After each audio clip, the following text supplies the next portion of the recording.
Assalamualaikum warahmatullahi wabarakatuh. Innal hamdalillah nahmaduhu wa nasta'inuhu wa nastaghfiruh wa na'udzu billahi min shururi anfusina wa min sayyiati a'malina. Man yahdihillahu fala mudilla lahu wa man yudlil fala hadiya lahu. Ashhadu an la ilaha illallah wahdahu la syarika lahu wa ashhadu anna Muhammadan abduhu wa rasuluhu la nabiyya ba'dah. Allahumma salli ala Muhammad, Allahumma salli wa sallim wa barik alaihi. Ikhwani fillah rahimani wa rahimakumullah. Alhamdulillah kita diberikan kesempatan untuk berjumpa kembali dalam atau di salah satu rumah Allah Subhanahu wa taala untuk membahas atau mengkaji ayat-ayat Allah Subhanahu wa taala dan hadis-hadis Nabi sallallahu alaihi wasallam. Salawat dan salam semoga tercurah buat baginda Nabi sallallahu alaihi wasallam. Allahumma salli ala Muhammad, Allahumma salli wa sallim wa barik alaihi. Ikhwani fillah rahimani wa rahimakumullah. Tidak lupa juga pada kesempatan ini kita saling menasehati dengan ketakwaan, yang mana nasihat ketakwaan ini Allah Subhanahu wa taala sendiri yang mewasiatkan agar kita selalu bertakwa kepada Allah Subhanahu wa taala. Allah Subhanahu wa taala berfirman tentang masalah takwa ini di dalam surat An-Nisa ayat yang 132, yang mana Allah Subhanahu wa taala berwasiat untuk orang-orang yang pertama dan orang-orang yang terakhir. Allah Subhanahu wa taala berfirman, "Walaqad wassayna alladziina utul kitaba min qablikum wa iyyakum an ittaqullah." Sungguh kami telah mewasiatkan kepada orang-orang yang diberi Alkitab sebelum kalian, dan kami wasiatkan juga untuk kalian untuk selalu bertakwa kepada Allah Subhanahu wa taala. Ikhwani fillah rahimani wa rahimakumullah, bahwasanya telah kita ketahui bersama wasiat ketakwaan ini itulah yang diperintahkan oleh Allah Subhanahu wa taala agar kita ketika nanti bertemu bersama Allah Subhanahu wa taala, ketika pertemuan kita bersama Allah Subhanahu wa taala, maka bekal yang Allah perintahkan kepada kita adalah bekal ketakwaan, yang mana Allah Subhanahu wa taala berfirman di dalam surat Al-Baqarah ayat 197, Allah Subhanahu wa taala berfirman, "Wa tazawwadu fa inna khairaz zadit taqwa wattaquni ya ulil albab." Bertakwalah kalian, karena sesungguhnya sebaik-baik bekal adalah ketakwaan. Dan bertakwalah kalian kepadaku, katanya Allah Subhanahu wa taala, wahai orang-orang yang berfikir. Ikhwani fillah rahimani wa rahimakumullah, bahwasanya ketakwaan ini adalah atau merupakan pakaian yang paling bagus, pakaian yang dikenakan oleh anak Adam, yang paling bagus ketika dia akan menghadap kepada Allah Subhanahu wa taala dengan mendirikan salat. Allah Subhanahu wa taala mengingatkan kita dengan firman-Nya, "Ya bani Adam, qad anzalna 'alaikum libasan yuwari sawatikum warisha wa libasut taqwa dzalika khair." Di sini Allah Subhanahu wa taala menekankan bahwasanya pakaian ketakwaan itu adalah pakaian yang paling bagus yang kita kenakan. Walibasut taqwa dzalika khair. Dan pakaian ketakwaan itu adalah pakaian yang paling baik. Oleh karena itu ikhwani fillah rahimani wa rahimakumullah. Kita baca sejarah ketika baginda Nabi sallallahu alaihi wasallam akan mengirim pasukan perangnya. Begitu juga para sahabat-sahabat yang lainnya seperti Abu Bakar radhiyallahu anhu. Beliau ketika akan mengirim pasukannya, maka wasiat yang pertama kali yang diberikan oleh baginda Nabi sallallahu alaihi wasallam dan para sahabat yaitu wasiat tentang ketakwaan. Ikhwani fillah rahimani wa rahimakumullah. Kemudian bagaimana dengan Umar ibn al-Khattab radhiyallahu anhu yang menuliskan sebuah surat kepada anaknya Abdullah bin Umar. Beliau pun mewasiatkan menulis kepada anaknya Ibnu Umar dengan wasiat ketakwaan. Beliau mengatakan, "Amma ba'du fa inni usika bi taqwallahi azza wa jalla." Adapun setelah itu sesungguhnya aku mewasiatkan kepadamu untuk bertakwa kepada Allah Subhanahu wa taala. Fa innahu man ittaqahu waqah. Sesungguhnya barang siapa yang bertakwa kepada Allah Subhanahu wa taala, maka niscaya Allah Subhanahu wa taala akan melindunginya. Waj'alit taqwa nusba 'ainaika wa jalaa qalbika. Maka jadikanlah ketakwaan itu selalu berada di depan matamu dan sebagai penerang di hatimu. Ikhwani fillah rahimani wa rahimakumullah. Berbicara tentang takwa, sungguhnya di dalam Al-Quran sangat banyak sekali perintah-perintah Allah Subhanahu wa taala yang menekankan agar kita selalu bertakwa kepada Allah Subhanahu wa taala. Seperti yang sering disebutkan oleh baginda Nabi sallallahu alaihi wasallam ketika membaca khutbatul hajah. 3 ayat pertama itu semua tentang ketakwaan. Ya ayyuhalladzina amanu taqullaha haqqa tuqatih wa la tamutunna illa wa antum muslimun. Ya ayyuhalladzina amanu taqullaha wa qulu qawlan sadida yuslih lakum a'malakum wa yaghfir lakum dhunubakum wa man yuti'illaha wa rasulahu faqad faza fawzan 'azima.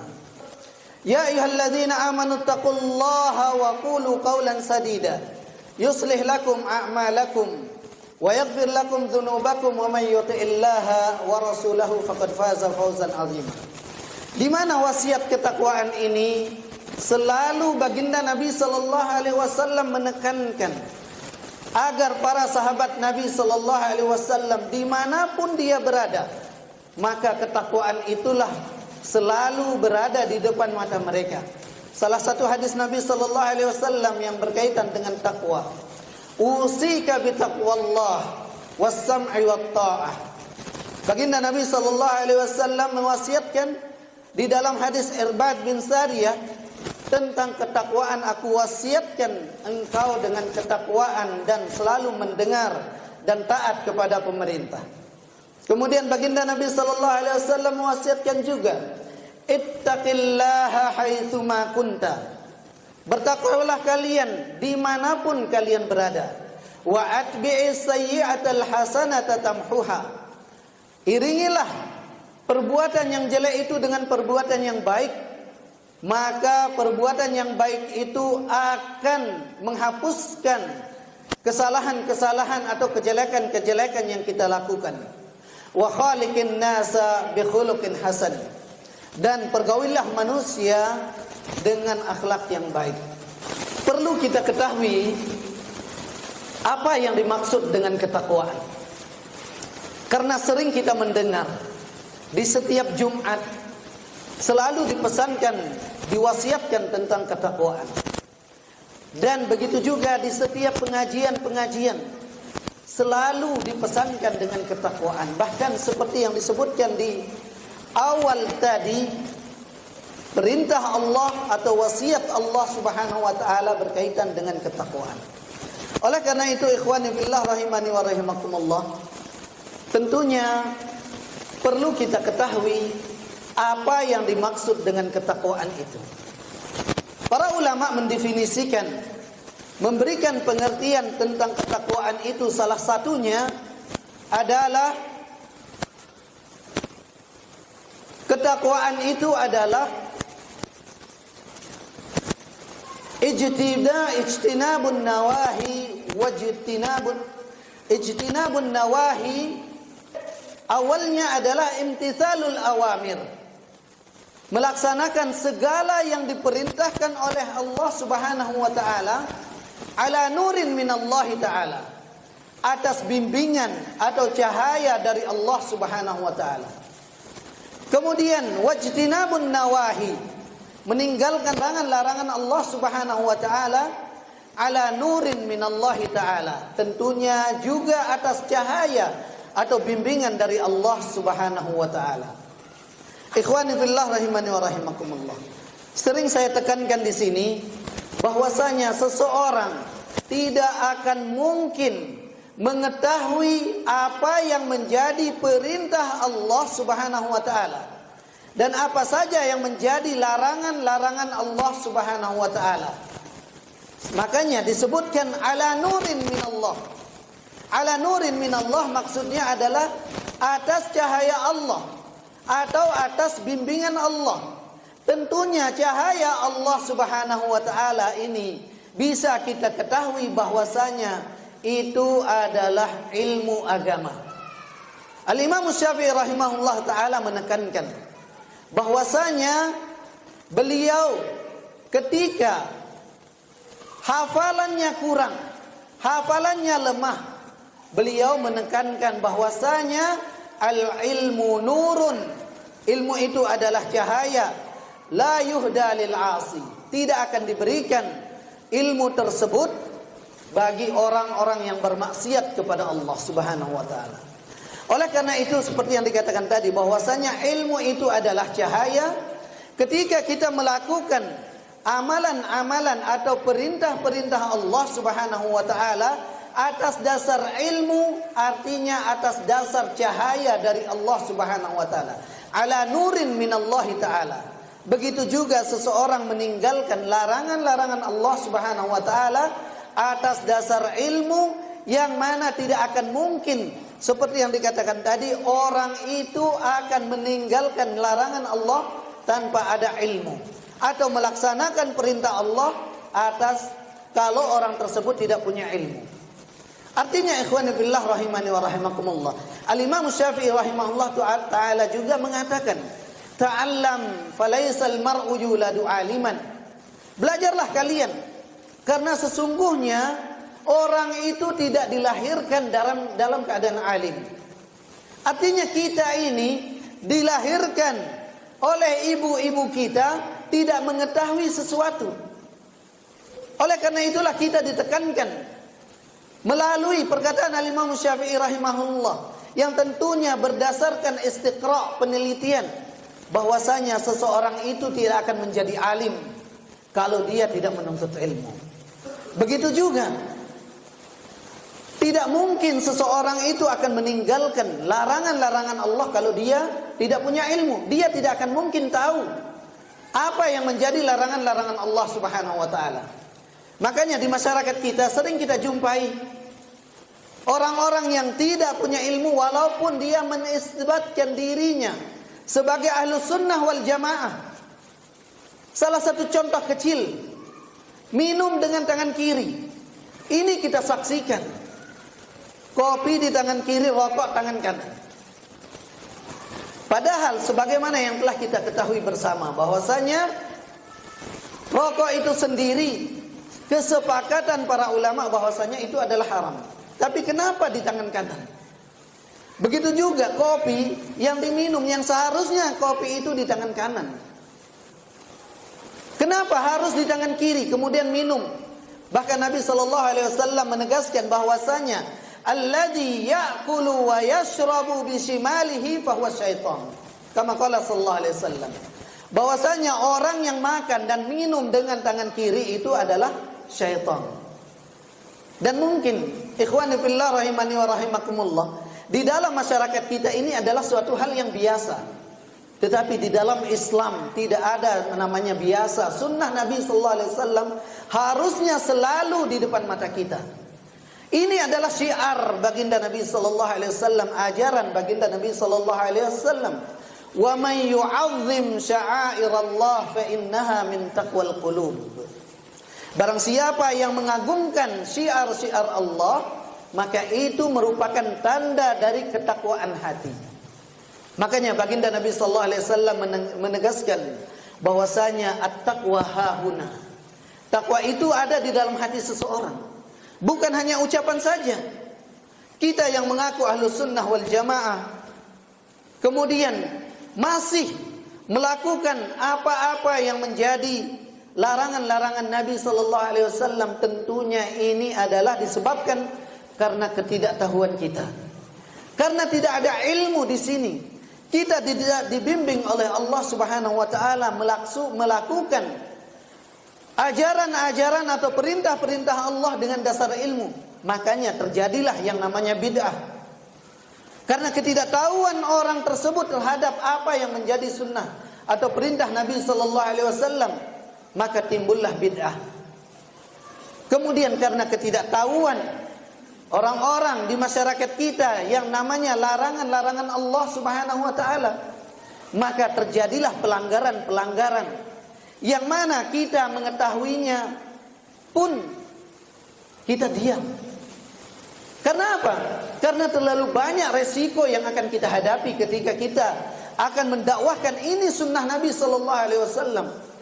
Kita akan dicemooh, kita akan dibicarakan, difitnah. Memang benar apa yang dikatakan oleh baginda Nabi sallallahu alaihi wasallam di dalam sabdanya, bahwasanya seseorang yang memegang sunnah Nabi sallallahu alaihi wasallam pada zaman ini kaqabidin alal jamrah, seperti orang yang memegang bara api. Dia butuh kepada api tersebut tapi panas, harus dipegang untuk kehidupannya. Sunnah ini ikhwani fillah rahimani wa rahimakumullah, apabila kita pegang maka itulah kehidupan kita dunia dan akhirat, keselamatan kita di dunia dan akhirat. Makanya orang-orang yang menaiki perahunya Nabi Nuh alaihi salam diibaratkan seperti orang-orang yang memegang sunnah Nabi sallallahu alaihi wasallam. Faman raqibaha najah. Barang siapa yang naik ke perahunya Nabi Nuh alaihi salam, maka dialah orang-orang yang selamat. Ikhwani fillah rahimani wa rahimakumullah, sekali lagi bahwasanya apa yang kita saksikan di masyarakat kita dari pelanggaran-pelanggaran dan kesalahan-kesalahan yang dilakukan oleh masyarakat kita, itu semua disebabkan karena tidak ada ilmu. Orang-orang yang mengaku sebagai ahlus sunnah pun ketika mereka misalnya di kuburan, menduduki kuburan kaum muslimin, ini adalah suatu kesalahan. Di dalam kitab-kitab para ulama disebutkan, bahkan ada di dalam bab tahrimul julus alal kubur, haramnya seseorang untuk duduk di atas kuburan. Ini haram. Dibawakan hadis-hadis Nabi sallallahu alaihi wasallam. Salah satunya adalah seseorang ketika duduk di atas kuburan kemudian terbakar pakaiannya bahkan sampai kulit-kulitnya, itu lebih baik daripada orang itu menduduki kuburan seorang muslim, saudara kita sesama muslim. Nah, kemudian ditafsirkan dengan hal-hal atau dengan yang bukan dari ajaran Nabi sallallahu alaihi wasallam. Maksudnya duduk di sana adalah duduk untuk buang air. Ini dari mana penafsiran ini? Kita lihat semua syarah di dalam kitab tentang masalah hadis ini, bahwasanya sekedar duduk saja, menduduki kuburan kaum muslimin itu hukumnya haram. Bagaimana lagi kalau orang itu buang hajat? Karena kehormatan kaum muslimin itu sama hidup dan matinya. Tidak boleh kita lecehkan, tidak boleh kita ghibah, tidak boleh kita zalimi. Kita sesama muslim itu bersaudara. Fakunu ibadallahi ikhwana. Jadilah sesama muslim itu bersaudara. Sekarang walaupun mereka mati, mereka itu katanya Nabi SAW mempunyai kehormatan. Nah sekarang sampai ada bab tahrimul julus alal kubur. Bab di sana disebutkan haramnya julus, haramnya duduk di atas kuburan kaum muslimin. Sekarang kita saksikan saudara-saudara kita yang mengaku ahlus sunnah wal jamaah pun terpeleset di dalam bab ini, tergelincir di dalam bab ini. Karena apa? Karena mereka tidak mau menuntut ilmunya atau mereka malu untuk mempraktekkan ilmu yang telah dia dapatkan. Tapi seperti yang dikatakan di awal bahwasanya kita melaksanakan perintah Allah Subhanahu wa taala tentunya dengan dasar ilmu, itulah ketakwaan, dan menjauhi segala larangan-larangan Allah Subhanahu wa taala tentunya dengan dasar ilmu. Oleh karena itu ikhwani fillah rahimani wa rahimakumullah, bahwasanya semua itu bisa akan kita praktekkan, bisa perintah-perintah Allah Subhanahu wa taala kita praktekkan apabila kita tahu ilmunya, dan juga tentunya larangan-larangan Allah Subhanahu wa taala akan kita sejauh-jauhnya apabila kita telah berilmu tentang masalah tersebut. Ikhwani fillah rahimani wa rahimakumullah.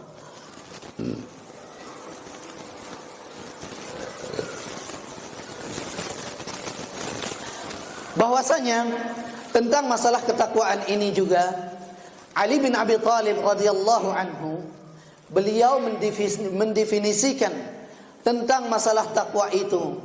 Beliau mengatakan qala Aliun ibnu Abi Thalib radhiyallahu anhu, berkata Ali bin Abi Thalib radhiyallahu anhu, yang mana beliau ini adalah sahabat Nabi sallallahu alaihi wasallam sekaligus misan, sekaligus menantunya baginda Nabi sallallahu alaihi wasallam yang menikahi putri baginda Nabi sallallahu alaihi wasallam yang bernama Fatimah, dan lahirlah dari Fatimah Al-Hasan dan Al-Husain. Beliau mengatakan,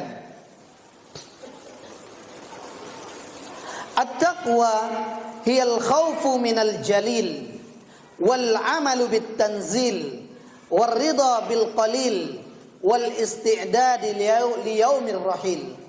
Ali bin Abi Thalib radhiyallahu anhu mengatakan bahwasanya yang dimaksud dengan ketakwaan itu adalah al-khaufu minal jalil, takut kepada Allah Subhanahu wa taala yang maha tinggi. Takut kepada Allah Subhanahu wa taala bukanlah hanya sekedar terucap dari mulut kita. Dan ini, takut ini ikhwani fillah rahimani wa rahimakumullah, adalah salah satu atau termasuk salah satu rukun ibadah. Rukun ibadah itu ada 3. Yang pertama adalah cinta, al-mahabbah. Kemudian yang kedua adalah takut atau dikenal dengan al-khauf. Kemudian yang ketiga adalah ar-raja atau berharap. Salah satu dari rukun ibadah yang kita lakukan, maka ibadah kita itu akan kurang. Makanya di dalam ibadah yang kita lakukan itu mau tidak mau kita melakukannya itu atas dasar cinta, bukan karena paksaan, bukan karena omongan orang, bukan karena malu kepada masyarakat kita. Kita sendiri yang tidak naik ke masjid kemudian tidak mau berjamaah, itu bukan didasari dengan cinta. Karena apa? Sebagaimana yang dikatakan oleh Al-Imam Syafi'i rahimahullah ta'ala, bahwasanya kalau seseorang itu cinta kepada Allah, pasti dia akan mentaatinya.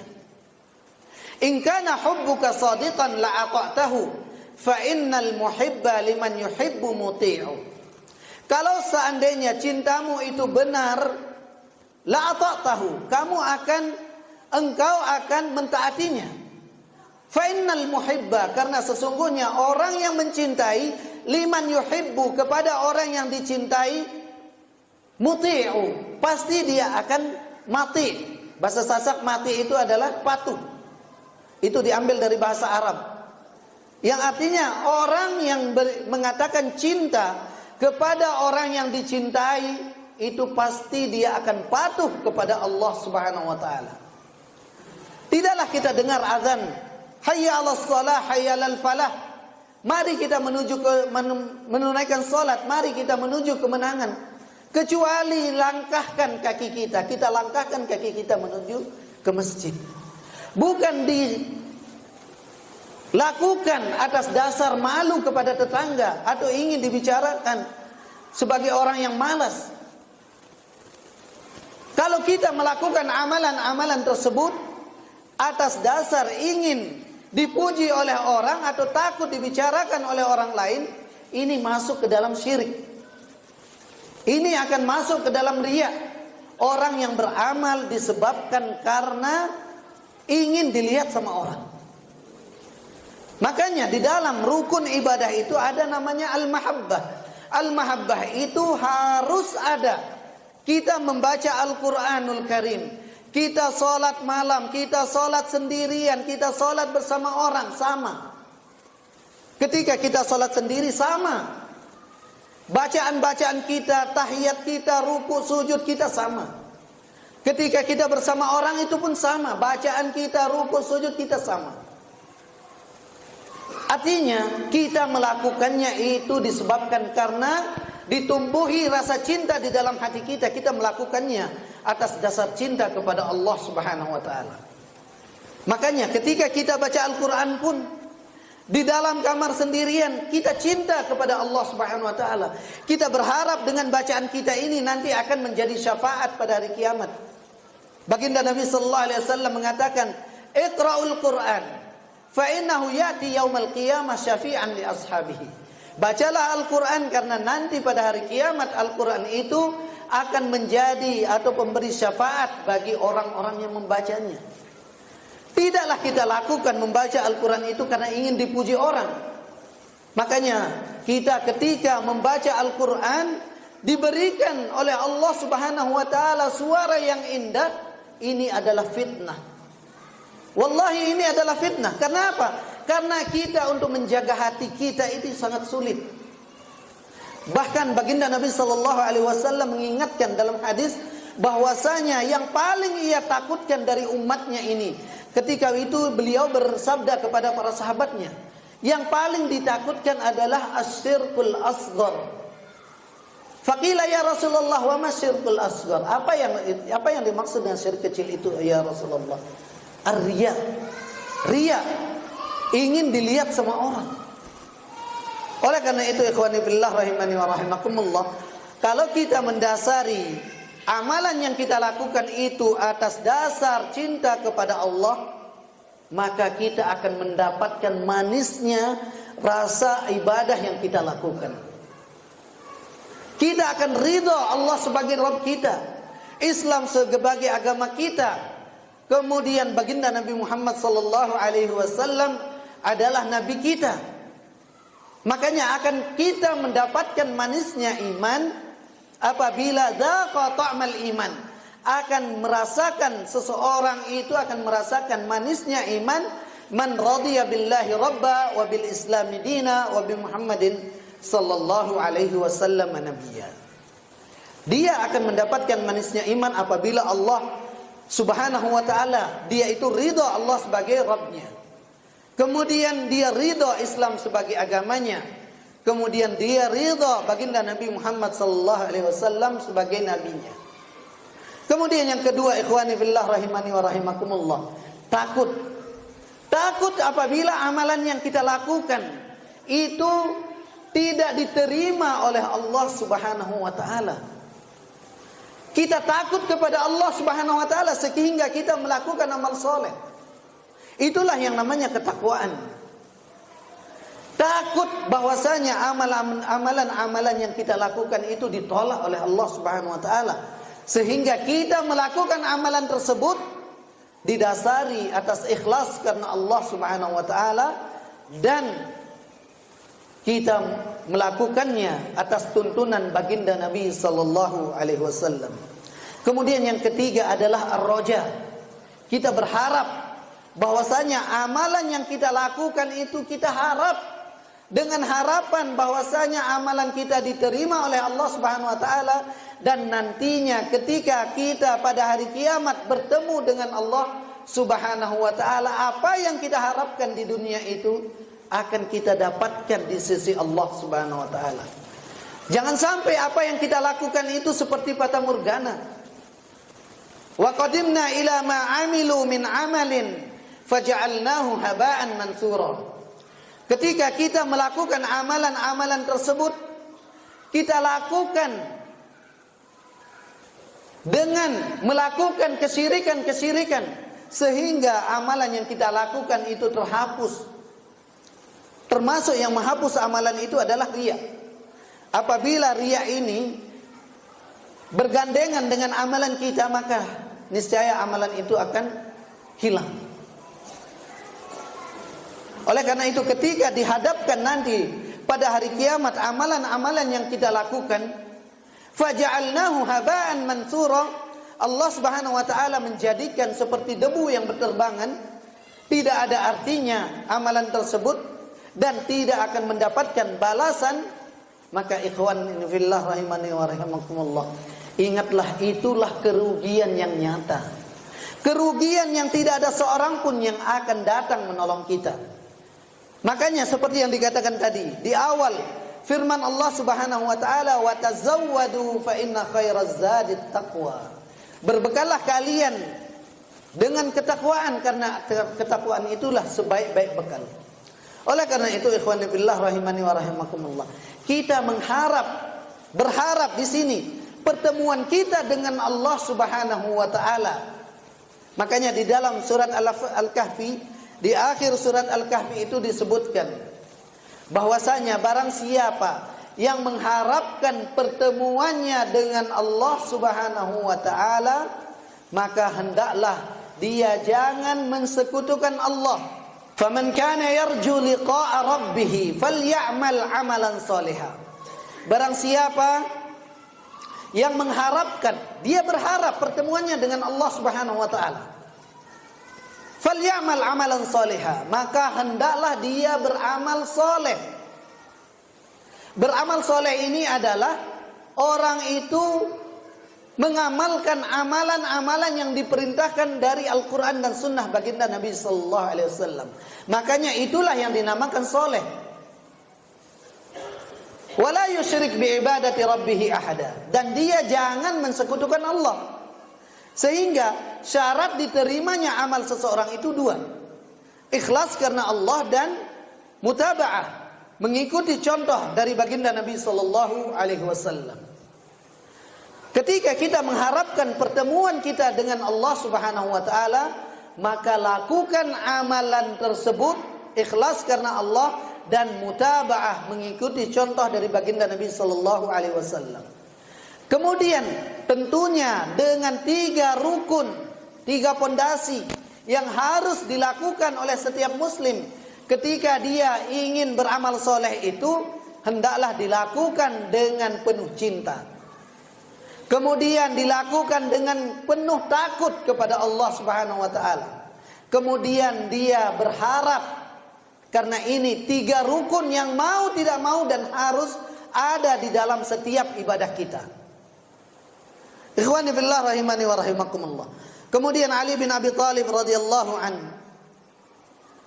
beliau mengatakan wal amalu bit tanzil. Wal amalu bit tanzil artinya adalah melakukan amalan-amalan dengan apa-apa yang diturunkan oleh Allah Subhanahu wa taala. Tentunya Al-Qur'anul Karim itulah kalamullah al-munazzal min indihi.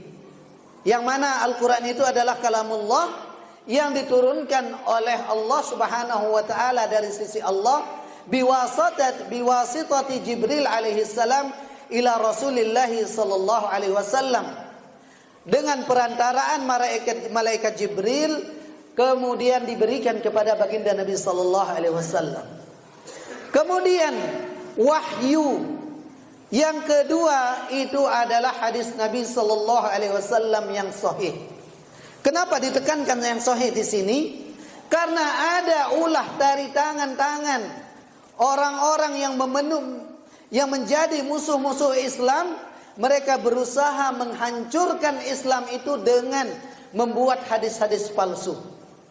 Dan ingat, ketika seseorang berani mengatakan ini dari baginda Nabi sallallahu alaihi wasallam, sedangkan itu bukan perkataan Nabi sallallahu alaihi wasallam, ingatlah sabda baginda Nabi sallallahu alaihi wasallam, "Man kadzaba alayya muta'ammidan falyatabawwa maq'adahu minan nar." Barang siapa yang berdusta atas baginda Nabi sallallahu alaihi wasallam, maka hendaklah dia mengambil tempatnya di neraka.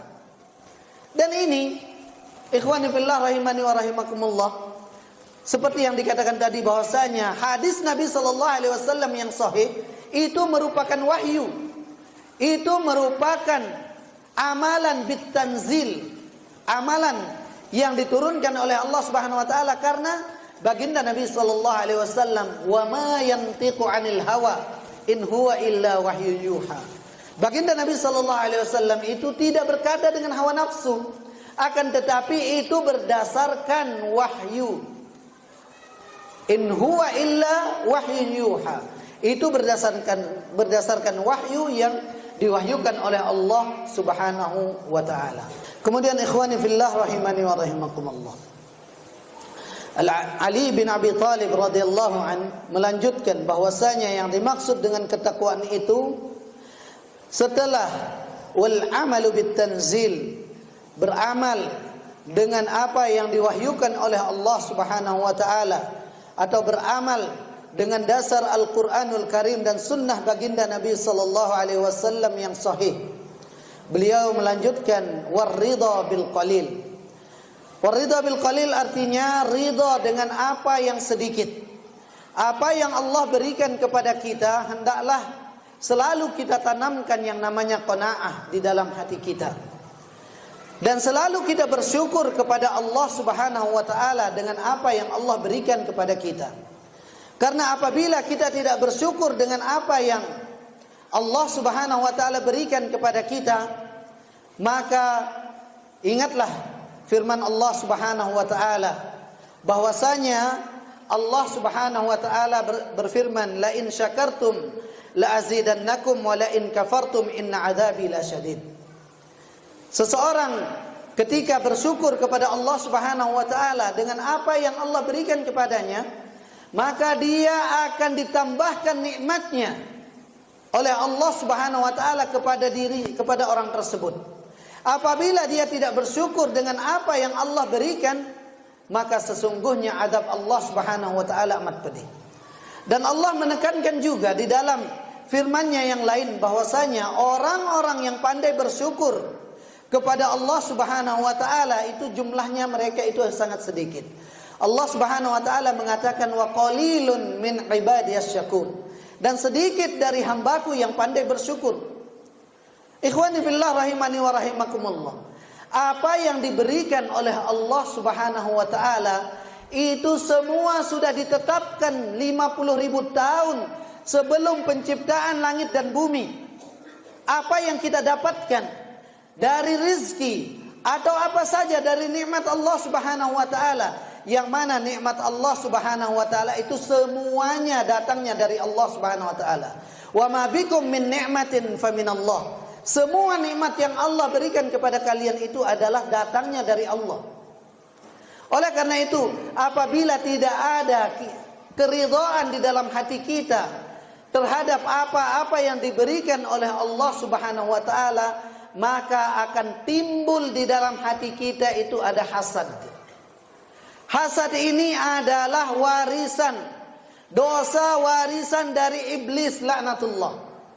Yang mana iblis laknatullah ketika Allah Subhanahu wa taala memerintahkan untuk sujud kepada Nabi Adam alaihissalam, ketika diperintahkan untuk sujud kepada Nabi Adam, aba wastakbara, dia pun enggan dan sombong. Kenapa? Karena ada sifat hasad. Hasad, iri, dengki kepada Nabi Adam alaihissalam. Dia merasa dirinya lebih baik daripada Nabi Adam alaihissalam. Sehingga ketika ditanya oleh Allah Subhanahu wa taala kepada iblis, "Ma mana'aka an tasjuda lima khalaqtu biyadai?" Apa yang menyebabkanmu engkau itu tidak mau untuk sujud kepada Nabi Adam yang telah aku ciptakan dengan tanganku? Jawabannya apa?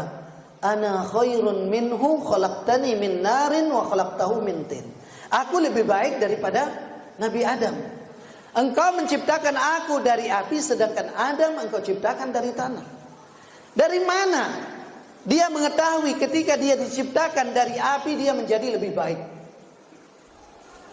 Oleh karena itu ikhwani billah rahimani wa rahimakumullah, ketika seseorang tidak bisa bersyukur, tidak ridha dengan yang sedikit yang Allah berikan, itu semua merupakan adalah sifat hasad. Tidak ridha dengan takdir Allah. Seolah-olah dia tidak mengatakan bahwasanya dia tidak senang dengan keputusan Allah, tapi sifatnya itu yang menyebabkan orang yang hasad ini seolah-olah tidak ridha dengan pembagian yang Allah bagikan kepada hambanya. Kita semua ikhwani billah rahimani wa rahimakumullah, tidaklah kita mati kecuali setelah rizki yang Allah berikan kepada kita itu semuanya sudah habis kita makan. Makanya kita tidak perlu iri kepada orang lain. Hatta kita di rumah mungkin tidak bekerja, tiba-tiba datang rizki, yaitu semuanya datangnya dari Allah Subhanahu wa taala. Dan ini adalah sudah ditakdirkan 50.000 tahun sebelum penciptaan langit dan bumi oleh Allah Subhanahu wa taala.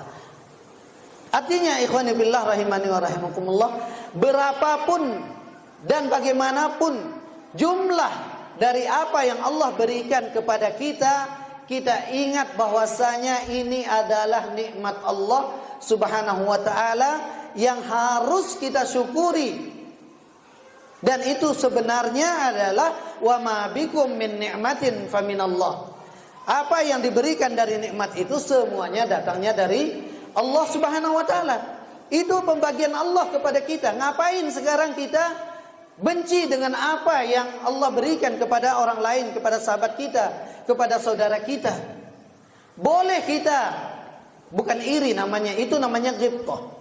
Orang-orang yang diberikan oleh Allah Subhanahu wa taala harta, kemudian menginfakkannya siang dan malam, menginfakkannya di jalan Allah Subhanahu wa taala. Boleh kita ingin seperti itu, tapi namanya bukan iri, itu namanya ghibthah. Menginginkan harta seperti orang lain, tetapi tidak menginginkan harta orang lain itu hilang.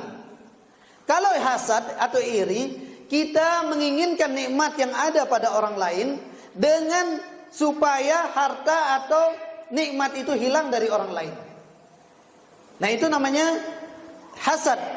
Kalau kita menginginkan nikmat yang ada pada orang lain, kemudian kita tidak menginginkan nikmat tersebut hilang, artinya kita ingin bisa berbuat seperti apa dengan hartanya.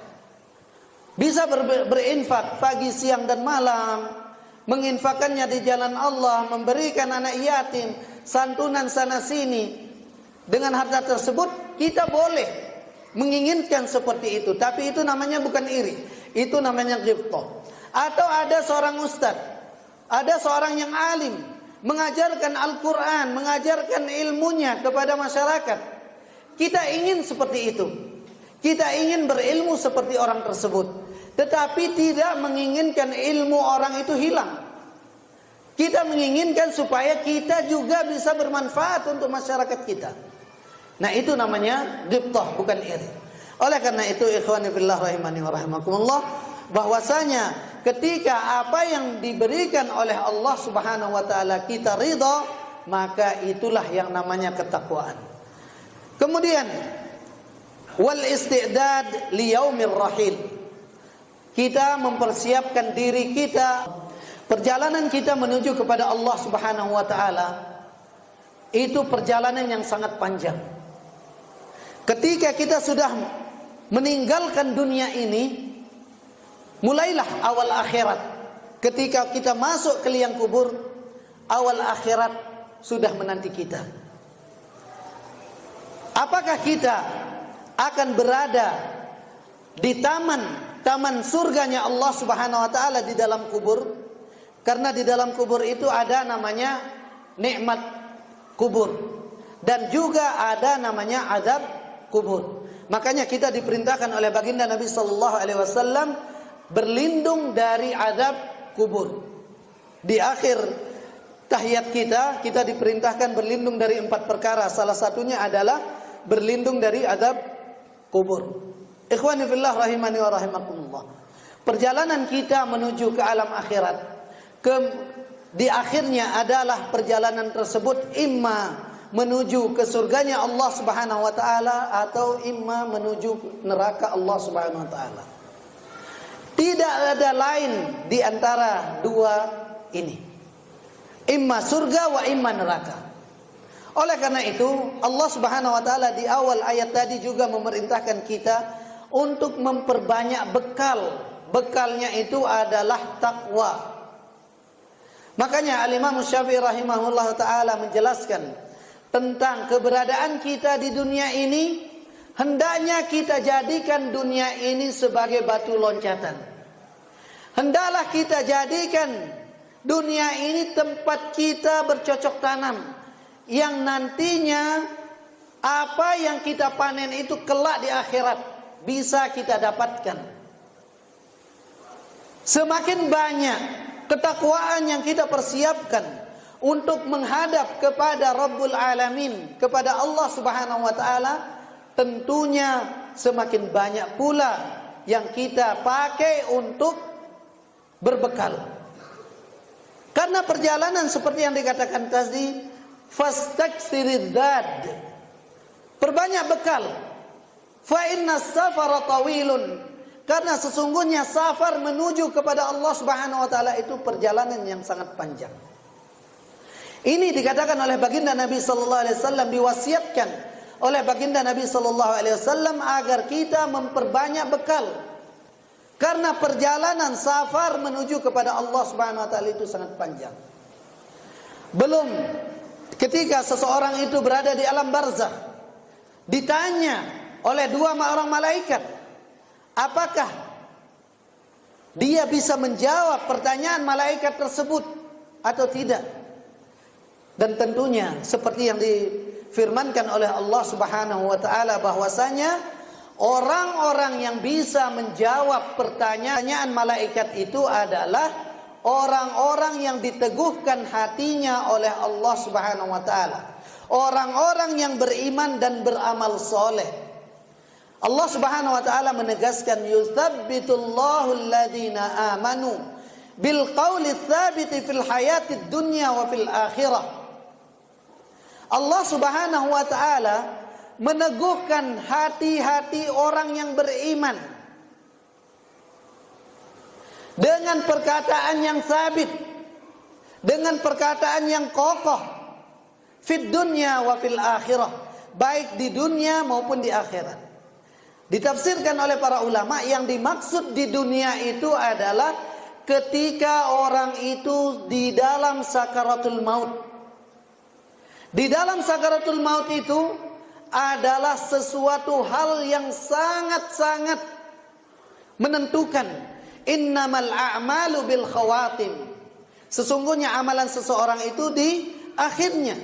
Ketika kita di dunia ini, apakah amalan-amalan yang kita lakukan, yang sekian banyak itu yang kita lakukan itu, apakah ikhlas karena Allah dan mutaba'ah, mengikuti contoh Nabi sallallahu alaihi wasallam?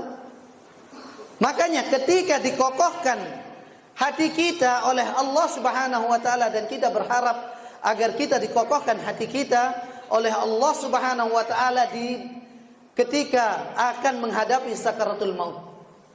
Al-Imam Ahmad, beliau adalah imam Ahlus Sunnah wal Jamaah, ketika di akhir akan dicabut nyawanya, akan menghadap kepada Allah Subhanahu wa taala, ketika ditalqin oleh anaknya Abdullah, dia mengatakan tidak. Disuruh untuk mengucapkan la ilaha illallah, dia mengatakan tidak. Kenapa? Pada saat itu syaitan menjelma mengatakan bahwasanya dia itu adalah Tuhan. Dia ridha kepada Imam Ahmad bin Hanbal. Dia ridha kepada apa yang telah dilakukan oleh Imam Ahmad bin Hanbal. Dan itu tentunya orang-orang yang dikokohkan oleh Allah Subhanahu wa taala, yang tentunya beramal dengan ilmu. Dia tahu itu bukan Allah Subhanahu wa taala.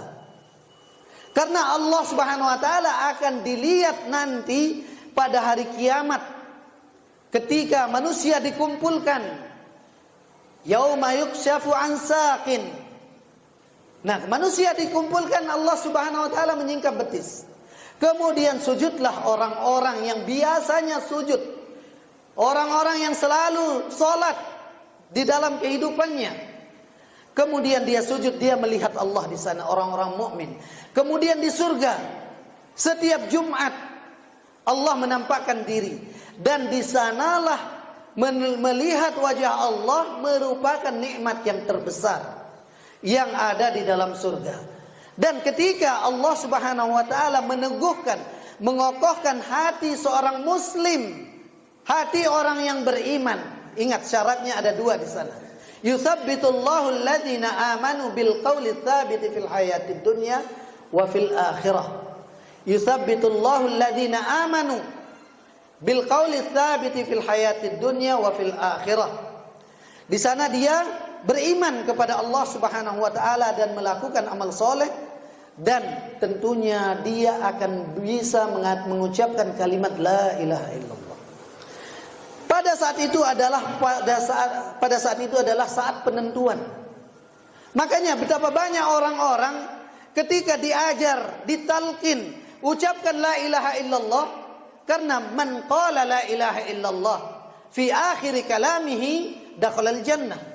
Itu yang dikatakan oleh baginda Nabi sallallahu alaihi wasallam, barang siapa yang mengucapkan la ilaha illallah di akhir hayatnya, maka dia akan masuk surga. Dan ini tidak mudah, ikhwani fillah rahimani wa rahimakumullah. Apalagi nanti setelah meninggal dunia ditalqin, ditanyakan 3 perkara. Tidak semudah itu, ikhwani fillah. Itu tentunya butuh bagaimana pengamalan kita, ridha Allah sebagai Rabb kita, Islam sebagai agama kita. Bagaimana Islam yang diajarkan oleh baginda Nabi sallallahu alaihi wasallam, itulah yang kita praktekkan. Kemudian kita ridha baginda Nabi Muhammad sallallahu alaihi wasallam adalah nabi kita. Itu baru orang itu bisa menjawab pertanyaan 2 malaikat. Yang mana malaikat Munkar dan Nakir, wajahnya sangat-sangat menyeramkan. Kemudian dibekali dengan gada. Yang gada itu kalau dipukulkan ke gunung Uhud akan hancur lebur menjadi debu. Dan itu kalau dipukulkan kepada manusia akan melesat jauh ke dalam bumi. Oleh karena itu, seperti yang dikatakan tadi, tidak mudah ketika kita atau seseorang akan mengucapkan la ilaha illallah ketika akan meninggal dunia, dan itu tidak akan diberikan oleh Allah Subhanahu wa taala. Ini janji Allah, yusabbitullahu alladziina aamanu bil qauli tsabiti fil hayatid dunya wa fil akhirah. Allah Subhanahu wa taala akan meneguhkan hati-hati orang yang beriman dengan kalimat la ilaha illallah ketika akan meninggalkan dunia ini, dan ketika dia akan ditanya oleh malaikat tentang man rabbuka wa ma dinuka wa ma nabiyyuka. Tentunya semuanya akan diteguhkan hatinya oleh Allah Subhanahu wa taala apabila orang itu beriman kepada Allah Subhanahu wa taala, dan tentunya dia melakukan amalan-amalan yang merupakan ketakwaan, yang seperti yang disebutkan oleh Ali bin Abi Thalib, bahwasanya ketakwaan itulah yang harus kita persiapkan. Yang harus kita persiapkan al-isti'dad li yaumir rahil, yaitu kita persiapkan ketakwaan itu untuk perjalanan kita yang sangat panjang menuju kepada Allah Subhanahu wa taala. Ikhwan fillah rahimani wa rahimakumullah. Kemudian ada beberapa hal yang penting terkait dengan apa yang akan kita dapatkan fawaid dari ketakwaan tersebut.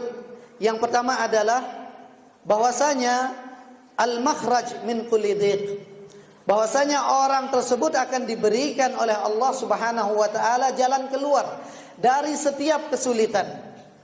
Ini sesuai dengan yang difirmankan oleh Allah Subhanahu wa taala, "Wa may yattaqillaha yaj'al lahu makhraja." Barang siapa yang bertakwa kepada Allah Subhanahu wa taala, maka Allah Subhanahu wa taala akan menjadikan setiap permasalahannya itu pasti ada jalan keluarnya. Dan kemudian Allah Subhanahu wa taala di dalam ayat tersebut juga akan memberikan wa yarzuqhu min haitsu la yahtasib. Orang tersebut akan diberikan rizki oleh Allah Subhanahu wa taala dari jalan yang tidak disangka-sangka. Oleh karena itu, rizki yang Allah berikan kepada kita itu tidak akan habis kita makan sebelum ajal. Kalau ajal kita sudah datang, barulah di sana ajal kita, rezeki kita akan habis. Karena baginda Nabi sallallahu alaihi wasallam mengatakan, "Innan nafsa lan tamuta illa ba'da istikmali rizki." Seseorang itu tidak akan mati kecuali setelah disempurnakan oleh Allah Subhanahu wa taala rezekinya. Kemudian as-suhulah wal yusru fi kulli amrin. Kemudahan yang akan dia dapatkan di setiap urusannya, sebagaimana yang disebutkan oleh Allah Subhanahu wa taala di dalam firman-Nya, "Wa may yattaqillaha yaj'al lahu min amrihi yusra." Barang siapa yang bertakwa kepada Allah Subhanahu wa taala, maka akan dijadikan baginya dari setiap perkaranya itu kemudahan. Kemudian taysirul ilmi an-nafi'. Dia akan, orang tersebut ketika dia bertakwa kepada Allah Subhanahu wa taala, akan dimudahkan baginya untuk mendapatkan ilmu yang bermanfaat. Ikhwani fillah rahimani wa rahimakumullah, itulah yang kita minta. Di setiap paginya kita minta, Allahumma inni as'aluka ilman nafi'an wa rizqan thayyiban wa amalan mutaqabbala. Ya Allah, aku meminta kepadamu ilmu yang bermanfaat, rizki yang baik dan amalan yang diterima. Karena dengan ilmu yang bermanfaat, orang itu akan bisa meniti jalan menuju kepada Allah Subhanahu wa taala. Makanya baginda Nabi sallallahu alaihi wasallam mengatakan, "Man salaka tariqan yaltamisu fihi ilman sahalallahu lahu bihi tariqan ilal jannah." Barang siapa yang menempuh satu jalan dalam rangka untuk menuntut ilmu, maka Allah Subhanahu wa taala akan mudahkan jalannya menuju ke surga. Ini adalah ilmu nafi', ilmu yang bermanfaat. Ada ilmu yang tidak bermanfaat. Ilmu yang tidak bermanfaat itu nanti akan menjadi beban. Makanya para ulama selalu meminta kepada Allah Subhanahu wa taala agar mereka itu dijauhkan dari ilmu yang tidak bermanfaat. Di antara doa mereka mengatakan, "Allahumma la taj'al ma 'allamtani wabala." Ya Allah, janganlah Engkau jadikan ilmuku itu sebagai beban kelak pada hari kiamat, yaitu ilmu yang tidak bermanfaat. Mudah-mudahan Allah Subhanahu wa taala menjadikan kita orang-orang yang selalu bertakwa kepada Allah Subhanahu wa taala di kala sendiri maupun di kala keramaian, selalu tetap di atas ketakwaan. Dan tentunya ikhwani fillah rahimani wa rahimakumullah, baginda Nabi sallallahu alaihi wasallam saja yang menjadi panutan kita. Beliau selalu meminta kepada Allah Subhanahu wa taala agar diberikan yang namanya ketakwaan ini. Bagaimana dengan kita? Baginda Nabi sallallahu alaihi wasallam telah diampuni dosanya yang telah lalu maupun yang akan datang, tetapi masih tetap meminta kepada Allah Subhanahu wa taala agar diberikan yang namanya ketakwaan. Tentunya kita sebagai umatnya, ini sebagai pembelajaran buat kita dari apa yang dilakukan, diamalkan oleh baginda Nabi sallallahu alaihi wasallam. Tentunya kita lebih-lebih untuk mengamalkannya. Di antara doa Nabi sallallahu alaihi wasallam yaitu, "Allahumma ati nafsi taqwaha wa zakkiha anta khairu man zakkaha anta waliyuha wa maulaha."